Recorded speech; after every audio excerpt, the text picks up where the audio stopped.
কাৰ্যবাহী সদস্য হৈ এনে বিচাৰ আশ্ৰয় লৈ যেনেদৰে আমাৰ বিটিডি অঞ্চলত এক অসাম্প্ৰদায়িক অৱস্থাৰ মাজত সাম্প্ৰদায়িক বীজ বাষ্প ৰোপণ কৰিব বিচাৰিছে, ইয়াত আমি ABMCৰ কোকৰাঝাৰ জিলা সমিতিয়ে তীব্ৰ গৰিহণা জনাইছোঁ, ধিক্কাৰ জনাইছোঁ। আৰু ইতিমধ্যে আমি আমাৰ কেন্দ্ৰীয় সমিতিৰ নিৰ্দেশ মৰ্মে আমাৰ কোকৰাঝাৰ আৰক্ষী অধীক্ষক মহোদয়ৰ উপস্থিতিত অতিৰিক্ত আৰক্ষী অধীক্ষক মহোদয়াৰ ওচৰত আমি FIR দাখিল কৰিছোঁ। আমাৰ কোকৰাঝাৰ আৰক্ষীৰ ওচৰত সম্পূৰ্ণ বিশ্বাস আৰু আস্থা আছে, আইনৰ ওপৰত সম্পূৰ্ণ আশ্বাস আৰু আস্থা আছে। নিশ্চয় তেখেতৰ ওপৰত ব্যৱস্থা গ্ৰহণ কৰিব। লগতে আৰু এটা কথা আপোনালোকক জনাব বিচাৰিছোঁ যে যিটো কালি এই দৌৰ প্ৰতিযোগিতা হ'ল, মাৰাথন দৌৰ প্ৰতিযোগিতা হ'ল, যোৱাকালি এটা আদিবাসী সম্প্ৰদায়ৰ যুৱতীয়ে সেই দৌৰ প্ৰতিযোগিতাত অংশগ্ৰহণ কৰিছিল। তাৰপিছত সেই ছোৱালীজনী চেঞ্চলেছ অৱস্থাত পৰি আছিল।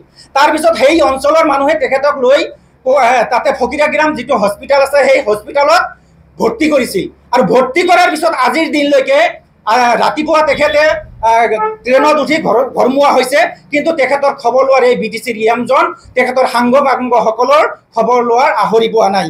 গতিকে এনেকুৱা ঘটনাৰ দ্বাৰাই আমি BTCৰ মুখ্য কাৰ্যবাহী সদস্য প্ৰমোদ বড়ো ডাঙৰীয়াক প্ৰশ্ন কৰিব বিচাৰিছোঁ যে বিভিন্ন সময়ত আমাৰ BTD অঞ্চলত যিটো ঘটনা পূৰ্বতে হোৱা নাছিল, এনেকুৱা সাম্প্ৰদায়িক হিন্দু মুছলিম বিশেষ সম্প্ৰদায় এনেকুৱা পৰিস্থিতি কিন্তু কেতিয়াও আমাৰ BTD অঞ্চলত কমচে কম হোৱা নাছিলে। কিন্তু তেনেকুৱা এটা BTCৰ কাৰ্যবাহী সদস্য হৈ তেনেকুৱা বিৰূপ মন্তব্য বাৰে বাৰে কৰি থকাৰ পিছতো BTCৰ আমাৰ মুখ্য কাৰ্যবাহী সদস্য প্ৰমোদ বড়ো ডাঙৰীয়া আজিও কিয় নিমাত হৈ আছে? তেখেতৰ বিৰুদ্ধে কিয় ব্যৱস্থা গ্ৰহণ কৰা নাই? এয়া আমি প্ৰশ্ন কৰিছোঁ। লগতে আমি BTC প্ৰধান প্ৰমোদ বড়ো ডাঙৰীয়াক আহ্বান জনাব বিচাৰিছোঁ যে তেওঁৰ দ্বাৰা এই BTCৰ EM অৰূপ কুমাৰ ডাঙৰীয়াৰ দ্বাৰা যদি BTD অঞ্চলত কোনো গোষ্ঠী সংঘাতৰ সৃষ্টি হয়, তাৰ কাৰণে কিন্তু আপুনিও সমনীয়া সমানে জগৰীয়া হ'ব।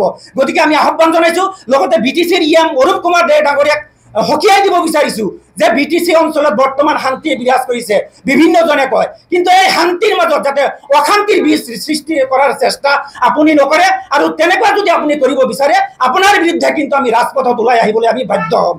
লগতে আৰু এটা কথা ক'ব বিচাৰিছোঁ যে বিগত কিছুদিনত আপোনালোকে দেখিছিলে যে আমাৰ বৰাকবেলিৰ এজন কিবা নাম আছিলে